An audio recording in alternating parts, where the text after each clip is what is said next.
Hello दोस्तों, आज हम सुनेंगे महाशिवरात्रि व्रत की प्रामाणिक और पौराणिक कथा। पूर्व काल में चित्रभानु नामक एक शिकारी था। जानवरों की हत्या करके वह अपने परिवार को पालता था। वह एक साहूकार का कर्जदार था, लेकिन उसका ऋण समय पर न चुका सका। क्रोधित साहूकार ने शिकारी को शिवमठ में बंदी बना लिया। संयोग से उस दिन शिवरात्रि थी। शिकारी ध्यान मग्न होकर शिव संबंधी धार्मिक बातें सुनता रहा। चतुर्दशी को उसने शिवरात्रि व्रत की कथा भी सुनी। शाम होते ही साहूकार ने उसे अपने पास बुलाया और ऋण चुकाने के विषय में बात की। शिकारी अगले दिन सारा ऋण लौटा देने का वचन देकर बंधन से छूट गया। अपनी दिनचर्या की भांति वह जंगल में शिकार के लिए निकला, लेकिन दिन भर बंदी गृह में रहने के कारण भूख प्यास से व्याकुल था। शिकार खोजता हुआ वह बहुत दूर निकल गया। जब अंधकार हो गया तो उसने विचार किया कि रात जंगल में ही बितानी पड़ेगी। वह वन एक तालाब के किनारे एक बेल के पेड़ पर चढ़कर रात बीतने का इंतजार करने लगा। बिलु वृक्ष के नीचे शिवलिंग था, जो बिलु पत्रों से ढका हुआ था। शिकारी को उसका पता न चला। पड़ाव बनाते समय उसने जो टहनियां तोड़ी वे संयोग से शिवलिंग पर गिरती चली गई। इस प्रकार दिन भर भूखे प्यासे शिकारी का व्रत भी हो गया और शिवलिंग पर बिलु पत्र भी चढ़ गए। एक पहर रात्रि बीत जाने पर एक गर्भिणी हिरनी तालाब पर पानी पीने पहुंची। शिकारी ने धनुष पर तीर चढ़ाकर जो ही प्रत्यंचा खींची, हिरनी बोली, मैं गर्भिणी हूँ, शीघ्र ही प्रसव करूंगी। तुम एक साथ दो जीवों की हत्या करोगे, जो ठीक नहीं है। मैं बच्चे को जन्म देकर शीघ्र ही तुम्हारे समक्ष प्रस्तुत हो जाऊंगी, तब मार देना। शिकारी ने प्रत्यंचा ढीली कर दी और हिरनी जंगली झाड़ियों में लुप्त हो गई। प्रत्यंचा चढ़ाने तथा ढीली करने के वक्त कुछ बिल्वपत्र अनायास ही टूटकर शिवलिंग पर गिर गए। इस प्रकार उससे अनजाने में ही प्रथम पहर का पूजन भी संपन्न हो गया। कुछ ही देर बाद एक और हिरनी उधर से निकली। शिकारी की प्रशंसा का ठिकाना न रहा। समीप आने पर उसने धनुष पर बाण चढ़ाया। तब उसे देख हिरनी ने विनम्रता पूर्वक निवेदन किया, हे शिकारी, मैं थोड़ी देर पहले ऋतु से निवृत्त हुई हूँ, कामातुर वीरहिणी हूँ, अपने प्रिय की खोज में भटक रही हूँ। मैं अपने पति से मिलकर शीघ्र ही तुम्हारे पास आ जाऊंगी। शिकारी ने उसे भी जाने दिया। 2 बार शिकार को खोकर उसका माथा ठनका। वह चिंता में पड़ गया। रात्रि का आखिरी पहर बीत रहा था। इस बार भी धनुष से लगकर कुछ बेलपत्र शिवलिंग पर जा गिरे तथा दूसरे प्रहर की पूजन भी संपन्न हो गई। तभी एक अन्य हिरनी अपने बच्चों के साथ उधर से निकली।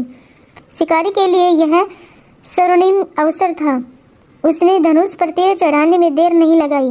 वह तीर छोड़ने ही वाला था कि हिरनी बोली, हे शिकारी, मैं इन बच्चों को इनके पिता के हवाले करके लौट आऊंगी। इस समय मुझे मत मारो। शिकारी हंसा और बोला, सामने आए शिकार को छोड़ दूं? मैं ऐसा मूर्ख नहीं। इससे पहले मैं 2 बार अपना शिकार खो चुका हूँ। मेरे बच्चे भूख प्यास से व्यग्र हो रहे होंगे। उत्तर में हिरनी ने फिर कहा, जैसे तुम्हें अपने बच्चों की ममता सता रही है, ठीक वैसे ही मुझे भी। हे शिकारी, मेरा विश्वास करो, मैं इन्हें इनके पिता के पास छोड़कर तुरंत लौटने की प्रतिज्ञा करती हूँ।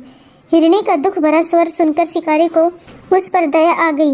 उसने उस मृगी को भी जाने दिया। शिकार के अभाव में तथा भूख प्यास से व्याकुल शिकारी अनजाने में ही बेल वृक्ष पर बैठा बेलपत्र तोड़ तोड़ कर नीचे फेंकता जा रहा था। पो फटने को हुई तो एक हष्ट पुष्ट मृग उसी रास्ते पर आया। शिकारी ने सोच लिया कि इसका शिकार वह अवश्य करेगा। शिकारी की तनी प्रत्यंचा देखकर मृग विनीत स्वर में बोला, हे शिकारी, यदि तुमने मुझसे पूर्व आने वाले 3 मृगियों तथा छोटे छोटे बच्चों को मार डाला है, तो मुझे भी मारने में विलंब न करो, ताकि मुझे उनके वियोग में एक क्षण भी दुख न सहना पड़े। मैं उन हिरनियों का पति हूँ। यदि तुमने उन्हें जीवन दान दिया है, तो मुझे भी कुछ क्षण का जीवन देने की कृपा करो। मैं उनसे मिलकर तुम्हारे समक्ष उपस्थित हो जाऊंगा। मृग की बात सुनते ही शिकारी के सामने पूरी रात का घटनाचक्र घूम गया। उसने सारी कथा मृग को सुना दी। तब मृग ने कहा, मेरी तीनों पत्नियां जिस प्रकार प्रतिज्ञाबद्ध होकर गई हैं, मेरी मृत्यु से अपने धर्म का पालन नहीं कर पाएंगी। अतः जैसे तुमने उन्हें विश्वास पात्र मानकर छोड़ा है, वैसे ही मुझे भी जाने दो। मैं उन सबसे मिलकर तुम्हारे सामने शीघ्र ही उपस्थित होता हूँ। शिकारी ने उसे भी जाने दिया। इस प्रकार प्रातः हो गई। उपवास, रात्रि जागरण तथा शिवलिंग पर बेलपत्र चढ़ने से अनजाने में ही पर शिवरात्रि की पूजा पूर्ण हो गई। पर अनजाने में ही की हुई पूजन का परिणाम उसे तत्काल मिला। शिकारी का हिंसक हृदय निर्मल हो गया। उसमें भगवत शक्ति का वास हो गया। थोड़ी ही देर बाद वह मृग सह परिवार शिकारी के समक्ष उपस्थित हो गया ताकि वह उनका शिकार कर सके। किंतु जंगली पशुओं की ऐसी सत्यता, सात्विकता एवं सामूहिक प्रेम भावना देखकर शिकारी को बड़ी ग्लानि हुई। उसने मृग परिवार को जीवन दान दे दिया।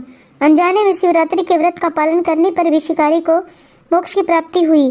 जब मृत्यु काल में यमदूत उसके जीव को ले जाने आए तो शिवगणों ने उन्हें वापस भेज दिया तथा शिकारी को शिवलोक ले गए।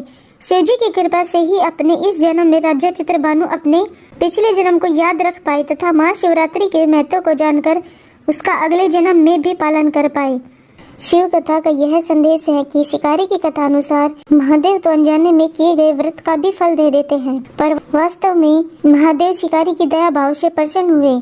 अपने परिवार के कष्ट का ध्यान होते हुए भी शिकारी ने मृग परिवार को जाने दिया। यह करुणा ही वस्तुतः उस शिकारी को उन पंडित एवं पुजारियों से उत्कृष्ट बना देती है जो कि सिर्फ रात्रि जागरण, उपवास एवं दूध, दही, बेलपत्र आदि द्वारा शिव को प्रसन्न कर लेना चाहते हैं। इस कथा में सबसे महत्वपूर्ण बात यह है कि इस कथा में अनजाने में हुए पूजन पर विशेष बल दिया गया है। इसका अर्थ यह नहीं है शिव किसी भी प्रकार से किए गए पूजन को स्वीकार कर लेते हैं अथवा भोलेनाथ जाने या अनजाने में हुए पूजन में भेद नहीं कर सकते हैं। वास्तव में वह शिकारी शिव पूजन नहीं कर रहा था।